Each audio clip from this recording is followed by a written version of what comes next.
Hopefully you are safe and well at home. To help slow the spread of COVID-19, the CDC has suggested we wear cloth coverings over our faces when we must go out in public settings.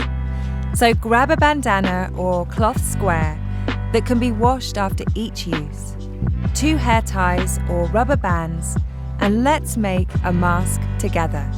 Lay the cloth square out flat, fold it in half, then half it again.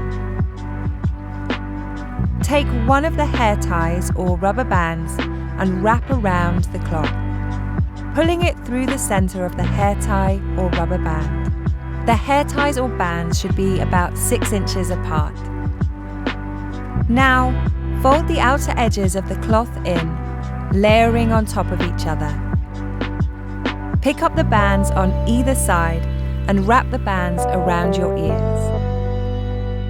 Remember, by social distancing, you're taking care of yourself and others. Let's all keep doing that.